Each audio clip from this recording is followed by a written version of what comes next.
ذلك يقول النبي صلى الله عليه وسلم: رجعت. يقول احنا في الطريق تتكلمون على ولد عمره 6 سنوات. انا اناشد ابنائي الاحباب الايتام اللي فقد ابوه واللي فقد امه، الله يجعلهم في جنات النعيم ويغفر لهم ويخلف عليك يا بني، لكن اصبر وشوف رسولك عليه الصلاة والسلام.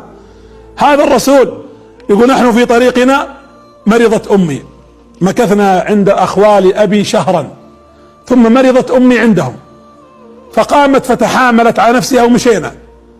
يقول: فسقطت علينا في الطريق بين مكة والمدينة، ما معهم الا جارية، هو جارية والام.